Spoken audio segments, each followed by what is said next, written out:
Mike Bohn here with the legend Anderson Silva, future UFC Hall of Famer, who's set to meet Uriah Hall in the UFC main event October 31st in Las Vegas. Anderson, you're back. How happy are you to be fighting again? Wow, I'm so happy. I'm very happy right now, guys. I'm just uh, training hard and stay happy whole day, and I'm very excited for take this fight. Yeah, has it been this road back? It's been 18 months since your last fight, and I know you had a knee injury and everything. Has this been a difficult injury for you to overcome and get back from? Wow, you know, it's tough because when you're training in a high level, you have the different injuries, you have the different problems, but this time I'm very happy. I'm very uh, uh, prepared, and I'm excited, bro. I'm very excited. Yeah, and this fight was supposed to happen first at UFC 198 back in Curitiba, the big Oh stadium. yeah, my city, Curitiba. Yes. Yeah, years ago. Was Uriah someone that you wanted to always fight, before it was all said and done, since you originally were supposed to fight him and it never happened?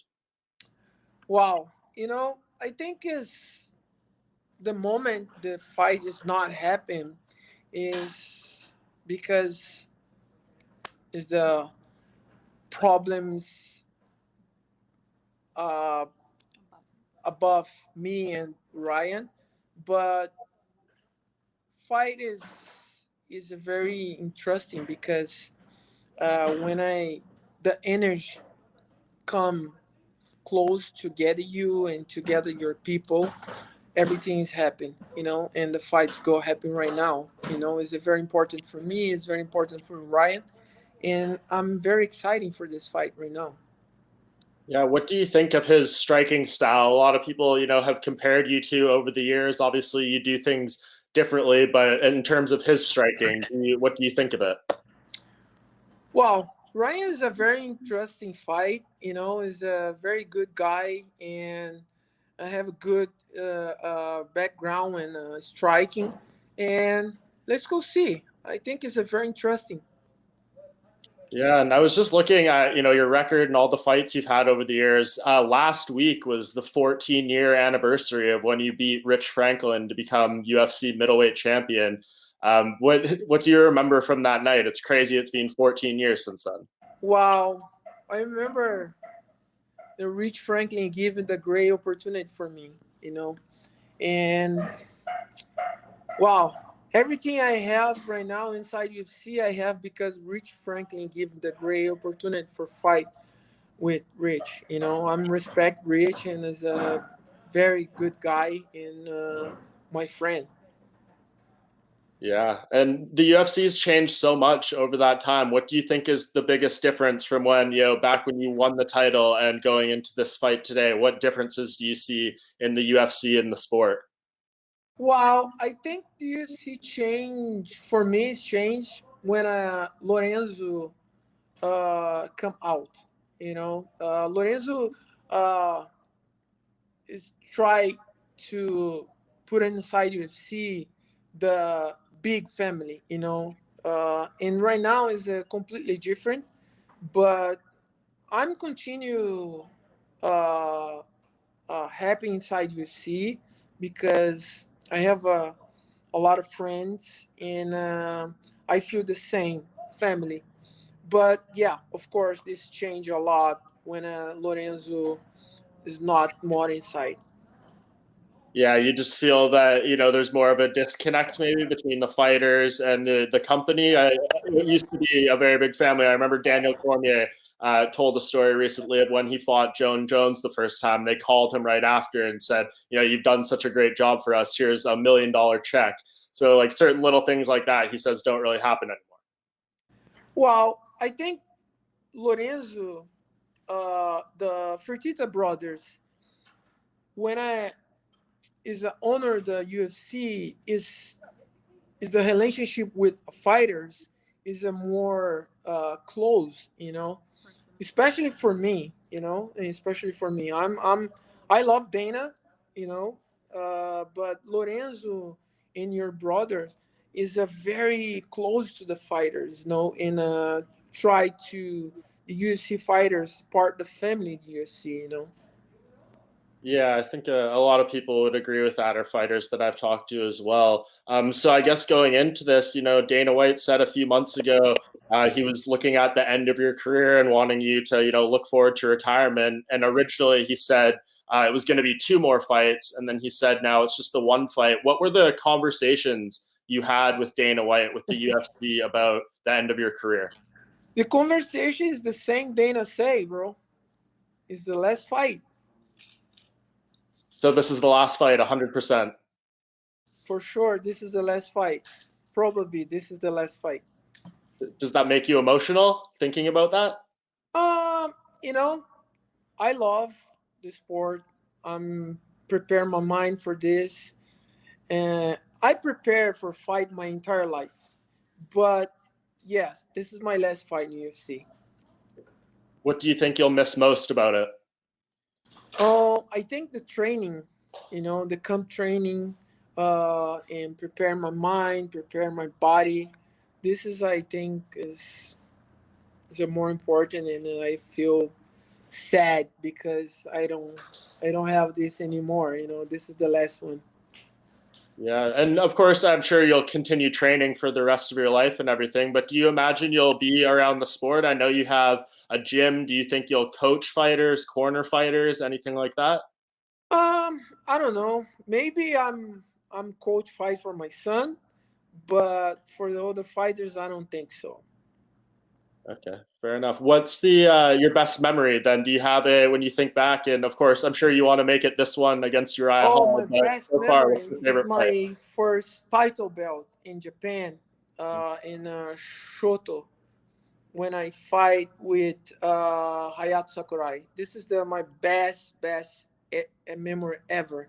It's my first title belt. Very interesting. Do you have that one hanging at home too? Do you have all your belts there somewhere?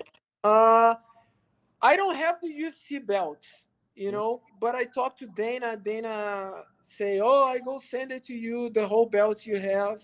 Don't worry." But I'm waiting for Dana to send me the belts. Really? So how many do you actually have? They didn't give you a new one for all your title defenses? I think I have, I think 10 or 11. I think 11. Wow. That's crazy. And when you think back of your career, I think some of your records have been broken. Demetrius Johnson passed the title defense record, but the one that's still there is 16 fight winning streak. No one has been able to beat that yet. But some fighters are starting to come close. You have Khabib Nurmagomedov, you have Israel Adesanya, you have Kamaru Usman. Do you think any of those guys will be able to beat that 16 fights in a row that you set? Wow, this is tough. I say no or say yes because the secret for the successful inside the sport or outside the sport is how much you love your job, and that's the secret. I can't say, okay, the guys go do that or the guys no go do that. It's tough. Yeah. And speaking of Israel, I spoke to him the other day. He gave you a lot of praise. He says he thinks you can win this fight against Uriah quite easily, which is what he said. He didn't say exactly how, but you've done, among the best of anyone fighting Israel in the UFC. When you look back on that fight and see what he's done since, are you proud of your performance that night? Wow, I'm very happy. I need, first of all, I need to say thank you for Israel because it's a very, very strong and a very smart fight and a special fight for me. Because Israel probably grow up and watch me a lot and I inspiring part the career for Israel. And I need to say thank you for Israel. And when I win this fight, maybe I doing the one again with Israel. Let's go see. Yeah, that would be the dream. Oh, this is the fight dream. Imagine it. What would be different about another fight with you guys, do you think? What would you do differently that you didn't do the first time? Oh, I don't think so. It's something come different because Israel is amazing, and probably I'm I'm more prepared. But Israel is the best ever, for sure. Israel right now is the best fight in the world. Wow. And a lot of people think if Jared Cannonier beats Robert Whittaker this weekend, that'll be the next fight for Israel. You, of course, fought Jared Cannonier too. Do you think he can be a challenge to Israel's title? Do you think he can beat him? Wow, fight is fight. Every single fight have a challenge, you know. And Israel is the best fight right now in UFC in my category. And let's go see, because it's an interesting fight. Cannonier is a very strong guy, is a very smart, and he stay in this game for a long time. And the people need your respect, and I respect the both guys, And let's go see, because it's a very interesting fight. Absolutely. And back to your fight. This is the first time you've had a 5-round fight scheduled since 2016. What did you do differently training to get back to that? I know you were used to fighting 5 rounds for so many years, but to go back to that after a little break, did you have to do a longer, more intense training or anything like that? Oh, this time I just doing the smart training, And you see the hockey 3 Yeah. and hockey 4 is the same training. That's great. What do you think about fighting your final fight in front of no fans? Does that disappoint you? Wow, that's a brand new one for me. Yeah. I think is in my mind is the good sparring. Is the day for sparring. So you're thinking about it like a sparring? Yeah, I think it's the day for sparring in the gym. Interesting. Do you think that's going to help you be able to, show all your techniques? Wow, it's a fight, but in my mind is this is not changed. Is the fight is danger fight is very danger fight, for me and for my opponent too. But in a whole scene is a big sparring. Right. Yeah. So I'm sure for you, you want to leave everything out there, right? Like you don't want to leave the cage having any regrets in your final fight. So what's your ideal scenario and how this fight goes, and you giving that one final impression to the fans? Wow, this is very interesting question, because I can't say, oh, this fight go to ground, this fight go to finish done in the stand up, and it's two good strikers. Ryan is a very very athletic guy, and have a good technique in the striking, and I try to do my best, and doing the best show for my fans. Awesome. And just last thing on all this, have you thought about what the night is going to be like? I mean, walking out for the final time, being in there for the final time, are you going to leave your gloves in the cage? Like, have you thought about all these little things, or are you just going to, act as what the moment is? I don't think about this right now. Mm-hmm. I just, I go to respond this question for you when this fight is done. That sounds great, Anderson. Well, I really appreciate the time, and I'm really looking forward. No, thank you, my friend. Thank you. Thank you. Really appreciate it. And everyone can tune in October 31st, ESPN Plus, The Spider on Halloween. It's too perfect. Thank you so much, guys. God bless you. Enjoy your day. Thank you. Thank you, Anderson. Appreciate it.